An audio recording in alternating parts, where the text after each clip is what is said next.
हर हर महादेव। श्रावण मास महात्म्य कथा अध्याय 15वां। सनत कुमार ने शिव से कहा, हे देवेश, नागों की आश्चर्यजनक पंचमी व्रत मैंने सुना। हे देवेश, आप षष्ठी के रोज किए जाने वाले व्रत को कहें। इस व्रत का क्या नाम है तथा क्या विधान है?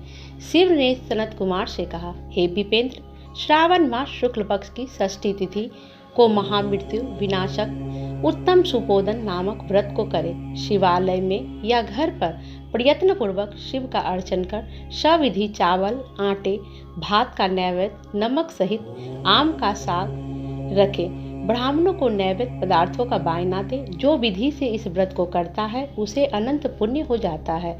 इस संबंध में प्राचीन कथानक कहते हैं, रोहित नाम का एक राजा बहुत समय तक अपुत्र वाला था।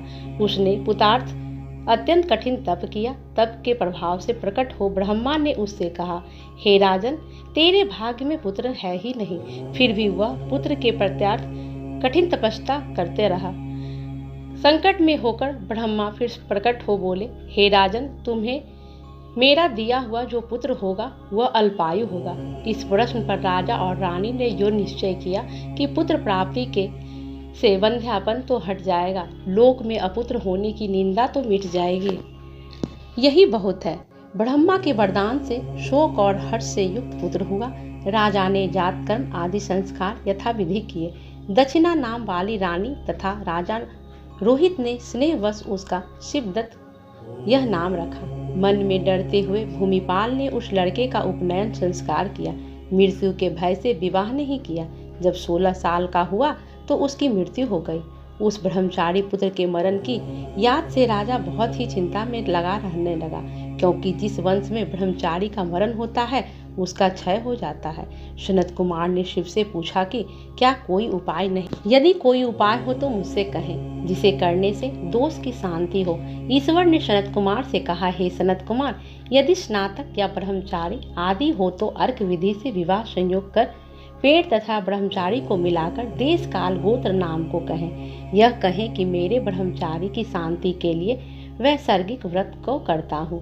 देश काल को याद कर कहें, मैं अर्क विवाह करूँगा। शून्य से अत्यधिक कर पीपल शाखा तथा सबको हल्दी और तेल के द्वारा लेप कर पीले सूत से विशेषित करें। 2 पीले कपड़े द्वारा आच्छादित करें। अग्नि स्थापना कर विवाह विधि द्वारा आधारांत हवन कर अग्नि में बृहस्पति कामाचार विहार्थियों से होम कर शिष्टकृत संज्ञक होम कर कर्म को समाप्त करें। यथाविधि पीपल की डाल तथा मृत सब को जला दे। करने योग हो तो उसके लिए इस व्रत को 6 साल तक करें। ईश्वर ने सनत कुमार से कहा, है विपेंद्र, राजा ने ब्राह्मणों से इस विधि को श्रवण कर अपने मन में विचार किया कि यह अमुक अर्क विवाह मुझे उत्तम नहीं लगा। विवाह ही मुख्य होना उचित है। मेरे जीव के वास्ते कोई बालिका नहीं देता। मैं राजा हूँ। जो कोई इसको अपनी लड़की देगा उसे मैं रत्न तथा बहुत सा धन दूंगा। उसके नगर में एक ब्राह्मण रहता था।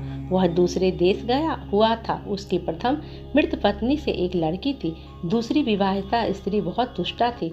उसने डाह से और बहुत द्रव्य के लाभ के कारण अपनी लड़की को देने की इच्छा प्रकट की। उसने 1 लाख रुपया लेकर 10 साल की उस दीन बाला को मरे हुए राजा के लड़के के वास्ते दे दिया। उस बाला को लेकर वे सब नदी के किनारे शमशान में गए। वहां उस शव के साथ बाला का विवाह किया। मनुष्य लोग विधि पूर्वक शव के साथ संबंध कराकर जलाने को तैयार हुए। तब बाला ने कहा कि यह आप क्या करते हैं? बाला की ऐसी वाणी को श्रवण कर वे सब दुखित हो बोले, यह तेरा स्वामी है, इसी की देह को जला रहे हैं। यो सुन बाल स्वभाव से डरती हुई वह रोने लगी और कहने लगी, आप मेरे स्वामी को क्यों जलाते हैं? मैं जलाने नहीं दूंगी। सब लोग जाएं, अकेली मैं यहाँ रहूंगी। यह जब उठेंगे तब इनके साथ ही जाऊंगी। बालिका का ऐसा हठ देखकर सब करुणा से आश्चर्यचकित हो चले गए। जो प्रारब्ध वाली वृद्ध लोग थे उन्होंने कहा, ओहो, अत्यंत कष्ट है। किसी का भावी कर्म नहीं जान सकते। दीन संरक्षक दयालु भगवान क्या करेंगे? निराश्रय वाला यह कन्या सांपत्य भाव द्वारा दूसरी सौतेली माता से बेची गई है। अतः कदाचित देव रक्षक हो तो तभी इस बालिका को तथा इस मरे हुए राजकुमार को हमें जलाना नहीं चाहिए। यदि आप हम सबको हमारी बात अच्छी लगती हो तो हम यहाँ से घर चले। ऐसा विचार कर सब अपने अपने घर लौट गए। वह भय विह्वल हो अकेली बालिका शिव और पार्वती को याद करती हुई, बाल स्वभाव से न जानती हुई कि यह क्या है, यूं कह विह्वल हुई। उसकी याद मात्र से करुणा परिपूर्ण सर्वज्ञ पार्वती और शंकर जी वहां पर आए। तेज पुंज वृषभ पर सवार हुए शंकर पार्वती को देखकर उसने प्रणाम किया, पर ये देवता ऐसा उसको ज्ञान न था तथा उनके आगे जाने से उसे बहुत आश्वासन हुआ। वह उनसे बोली, क्या मेरे स्वामी उठेंगे या नहीं? उसके बाल भाव तथा दया से आदर हो शंकर पार्वती ने कहा, हे बाले, तेरी माता ने सुपोदन नाम का व्रत किया था। तिल तथा जल लेकर उसके फल को संकल्प कर अपने स्वामी को दे दे। तब उसने मरे हुए पति से कहा कि जो मेरी माँ ने सुपोदन नामक व्रत किया था उसके प्रभाव से मेरा पति उठ जाए। उसने शंकर और पार्वती के कथनानुसार किया। सुपोदन नामक व्रत के प्रभाव से शिवदत्त उठ गया। शंकर और पार्वती उस बाला को बर्तोपदेश देकर अंतर्ध्यान हो गए। श्री शंकर के जाने पर शिवदत्त ने उसी कन्या से पूछा, तुम कौन हो? मैं कैसे यहाँ आया? कन्या ने शिवदत्त से सारी कथा कह दी और इस प्रकार रात भी व्यतीत हो गई। सुबह हो जाने पर नदी के किनारे आए हुए प्राणियों ने राजा से सारी कथा कही।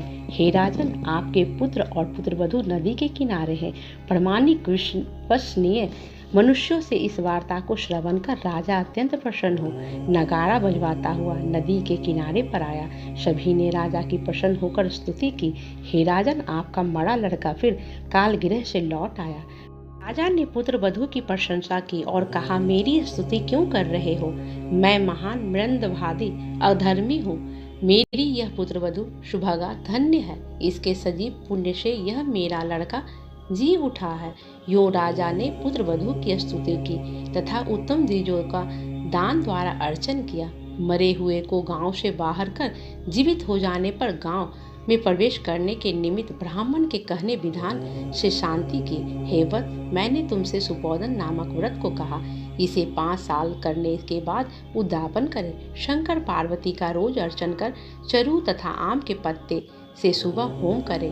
पूर्व विधान से व्रत में नैवेद्य तथा वायना दे। इस तरह व्रत करने मात्र से प्राणी चिरायु पुत्र प्राप्त कर अंत में शिवपुर जाता है। प्रेम से बोलिए शंकर भगवान की जय।